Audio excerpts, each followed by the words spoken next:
Switzerland is a landlocked country in the middle of Europe. But what you may not know is that this country also has one of the longest shorelines in all of Europe. How is that possible? It's because Switzerland is home to so many beautiful lakes. Hi, everybody. I'm Chuck Henry, and on this edition of the Travel Cafe, we're going to show you some of this country's hidden secrets, those little out-of-the-way spots that you can visit effortlessly.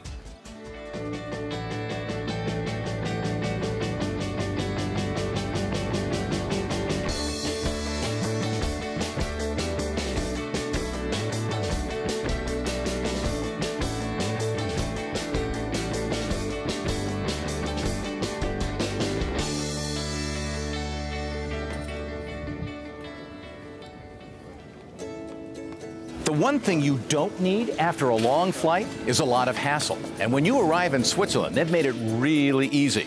All you do is you pick up your bag and then watch this. It's just a short walk from baggage claim to the railway station, and here's the big board. You got all the trains, so you find yours. And there's one thing about Switzerland: everything runs on time. It's like a seamless transportation chain from the airport to the cities and to even the remotest areas of Switzerland. You can really get everywhere. When you're traveling Rail Europe through Switzerland, the Swiss Pass is the way to go because you get so much with it.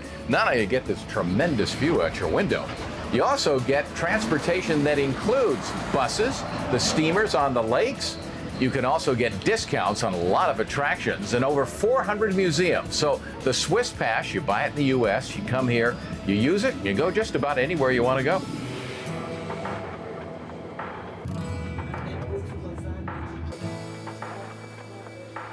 So first of all, explain to me, where is Appenzell? Okay, Appenzell is in the northeast of Switzerland, and we're the smallest part of Switzerland. And we're very proud that we've chosen the best part of Switzerland, actually. And we say here, Appenzell is characterized by two main factors: the Catholic Church here, and its farming population. And around those two factors, we've got a lot of customs, such as sweets and custom feast.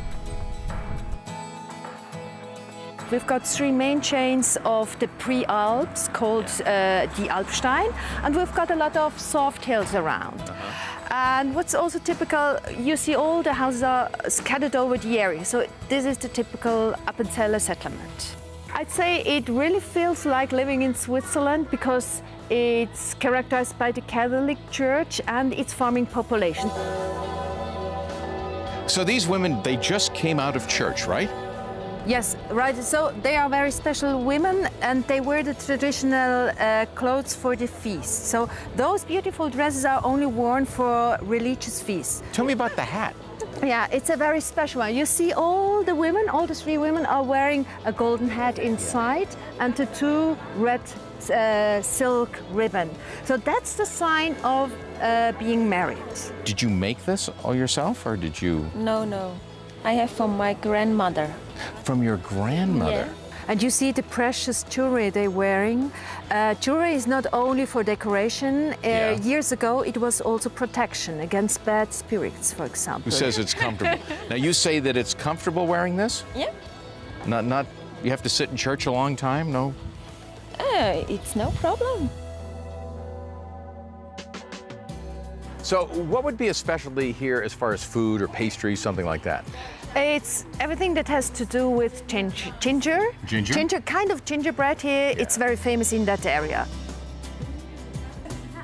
It's a biber called biber. It comes from the word burnet. Yeah. It's a spice inside, so there are a lot of spice inside. And each bakery has got his own recipes. So what is this here in the center? And this is the fillet.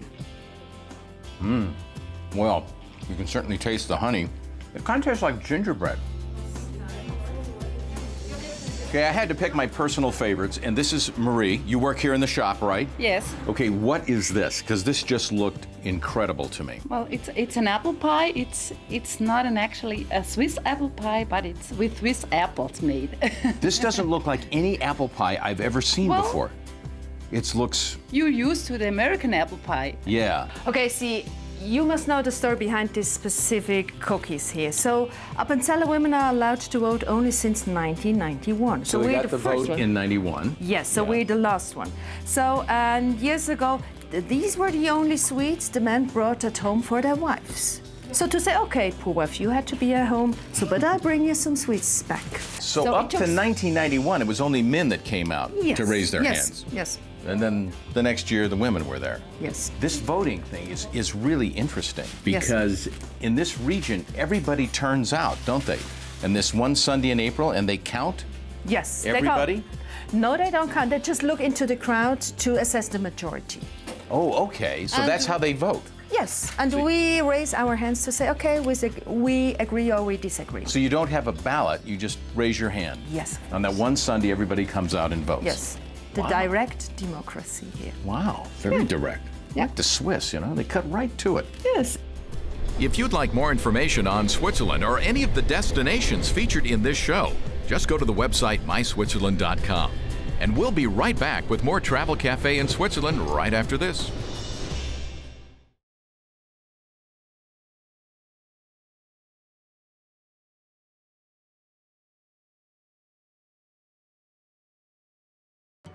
One of the things you have to love when you travel around is that everything seems so well coordinated. And that's because here in Switzerland, everything runs on time. So if the train says it's going to leave at 3:15, it leaves at 3:15.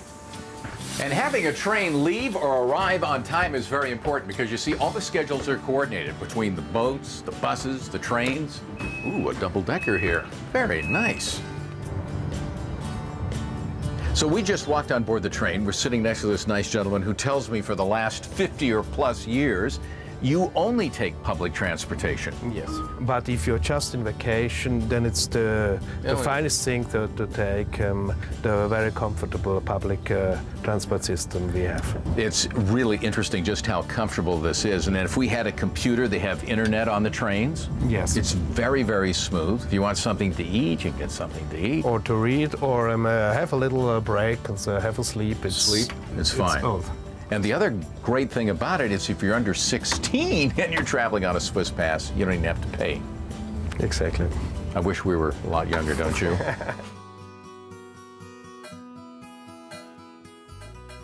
You are here in Appenzell, this little town in Switzerland, in the east part of Switzerland, close to the border to Germany and Austria.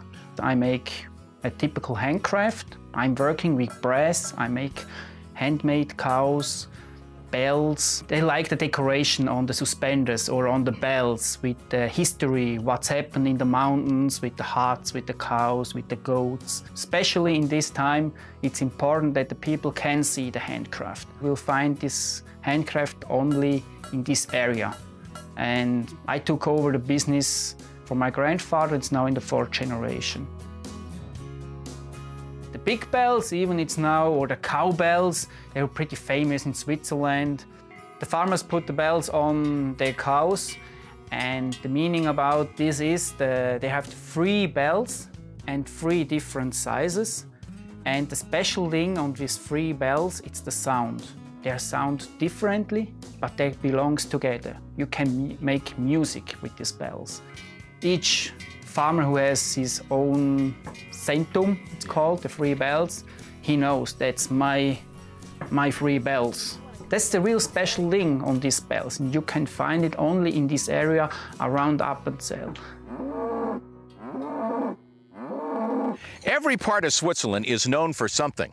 And here in the Appenzell region, it's culture and tradition. And these cows love this salt that I have here, so they'll follow me anywhere. But in Appenzell, they go even a step further because not only can you enjoy the dairy cows, you could actually rent a dairy cow, and that means that the cheese produced by the cow would come home to you. Well, here is an original Swiss dairy farmer. It's Albert, and Albert's got a great Swiss name. How do you pronounce the last name? Breitenmoser. Breitenmoser. Yeah. Well, that's good. You can rent a cow? Tell me, how does that work? You can rent the cows for a season. That's 3 months on the mountain. 3 months on the mountain? Yeah. Okay, and then what do you get when I rent a cow for 3 months on the mountain? You can meet the cow. Meet the cow? Every time. Yeah. And you can take a sleep on my... You can sleep with the cow? No. On my house, on the mountain. House. Okay, yeah. Thank you. Good. Good. And okay, you can have a breakfast, an original Open them out. Farmer breakfast. Yeah, okay. And you can milk the cows. And I can milk the cows. You have some sort of official document? Yeah, that's the document. Suitable for framing. And then you've also got, oh, I love this. Your cow. If you're going to rent a cow, you got to have a picture of your cow, don't you? What happens with the milk that comes from the cow or the cheese? What happens with that? You can take some cheese with you from this cow. How is Veronica's milk? Good? Yeah. Very good? Very easy to milk. Very easy to milk. Yeah. So I don't get to take the cow with me as like a No. souvenir of Switzerland. Do you have a barn? No, I have no barn. Ever. Okay, so where do I sign here for the cow? Here. I sign right here. Okay, here, I'm left-handed, so look at this. So where is Veronica now? On my place. She's at your place. Yeah. So how do you know it's your cow? Take a look here. On the document, there's a serial number of the cow. You see it right there? And then on the cow's ear is the serial number too. So you go up in the mountain and you match the serial number, correct? Yeah. Are there a lot of cows on the mountain? 18. 18 cows. Well, that shouldn't be too hard to find then. To be quite honest with you, all the cows look pretty much the same to me. I mean, they're all brown cows. Yeah. So, this is a nice cow. This is a nice cow. Yeah. But you're not Veronica. You know, this is kind of like looking for license plate numbers, you know, on an automobile. Like, when you look for license plate numbers. How about this one? A little one? bit shy. This is a little too shy. Yeah. Veronica would not be shy, would No, she? I won't take this Just one. open maybe. up in here? Yeah. Okay. They don't like to have their tags checked. You put the bell on the oldest cow. Yeah, the best cow. The best cow. But the bell itself, I mean, it's a beautiful bell. You know what I'm thinking? I'm thinking that'd be a terrific souvenir of Switzerland, don't you think? Yeah, that's a very good souvenir. So can we just take the collar off the cow there and take the bell? And put it in the car. I don't know.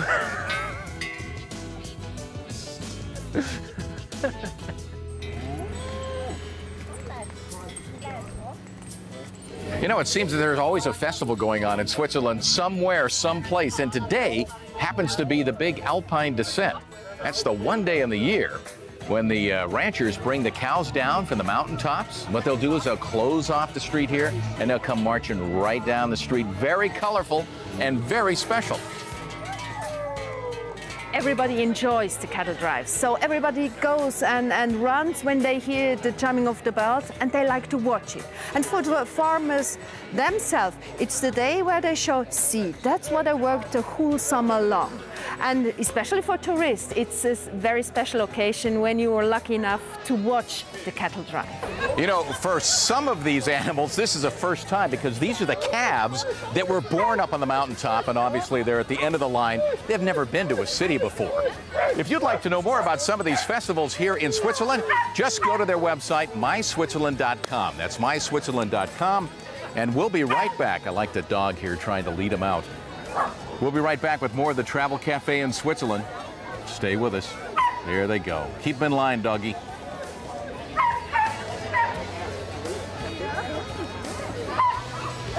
Oh, kicked it.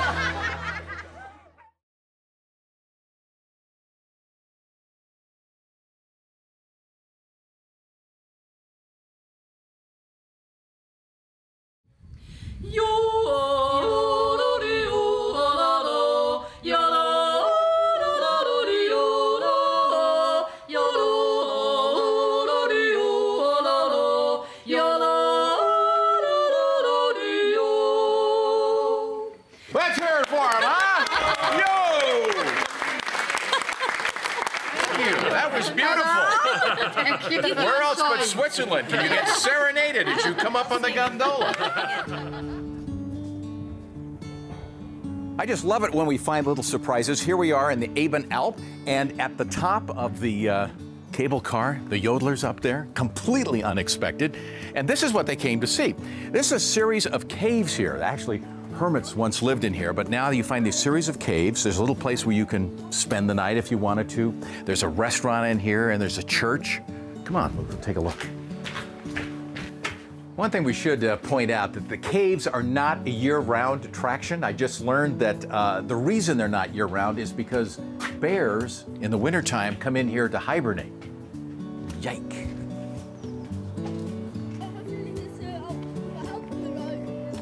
Whoever came up here and designed these trails really knew what they were doing, because this was supposed to kind of present itself like you go in through an entrance and then it just opens up. And even on an overcast day, it's pretty spectacular.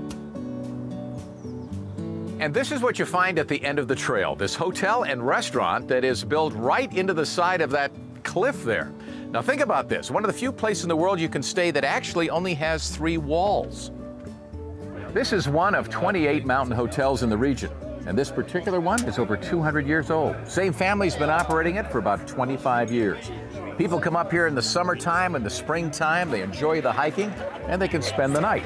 Now, there is also another payoff for staying up here. Here it is, it's called the Mountain Cave. Signature dessert.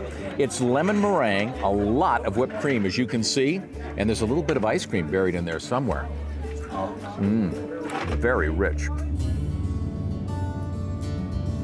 When you come to Switzerland, forget about rental cars. You definitely need to travel by train. You know, I've never owned a car in my life, and I've been to almost all places in Switzerland.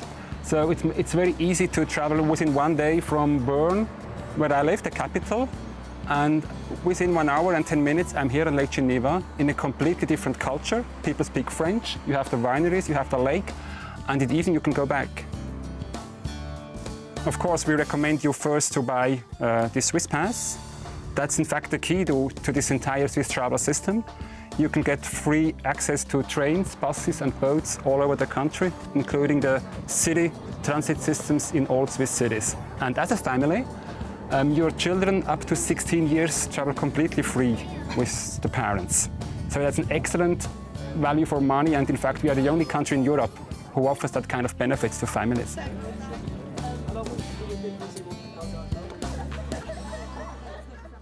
The entire country of Switzerland is a natural park, but there are some very special places where you can go hiking for the day and you don't even need to take a gondola. No, you can take the bus, and once again, this is where the Swiss pass comes in handy. There you go. We are in the most beautiful place in Switzerland. We are on the Chasseral. It's a mountain, not really high, but really accessible to everybody. On both sides of the mountains there are buses, and it's something really important for the region that you can just come with the train and then bus and you're up there. People want to come here especially to enjoy nature, really. Hiking, bicycle, everything where you can be outside and enjoy the nature. I think it's really the best way to discover a place. In the nature you have smells, you have people who you can just talk to, you have many discoveries that come to you. If you'd like more information on Switzerland or any of the destinations featured in this show, just go to the website myswitzerland.com. And we'll be right back with more Travel Cafe in Switzerland right after this.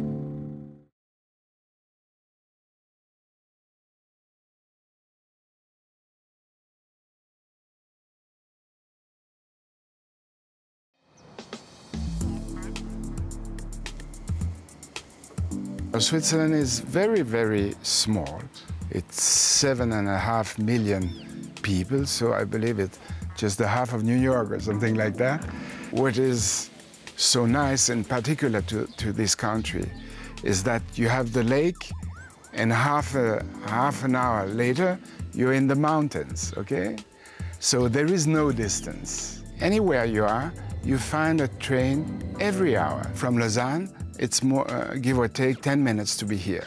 The Lake of Geneva is very, very nice. If you stay for 1 day, let's go on the lake and take the big boat and just going slow from one place to another.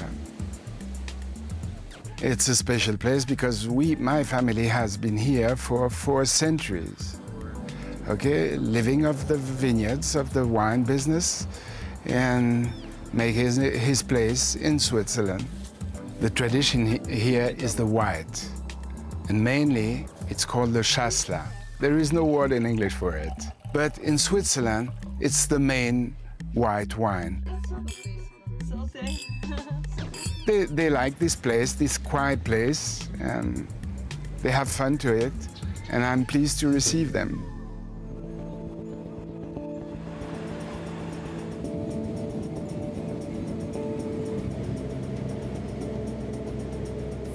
If you like watches, you're going to like this next stop, because this is a town that's known as the birthplace of watchmaking. Where are we? Well, there's the name right up there.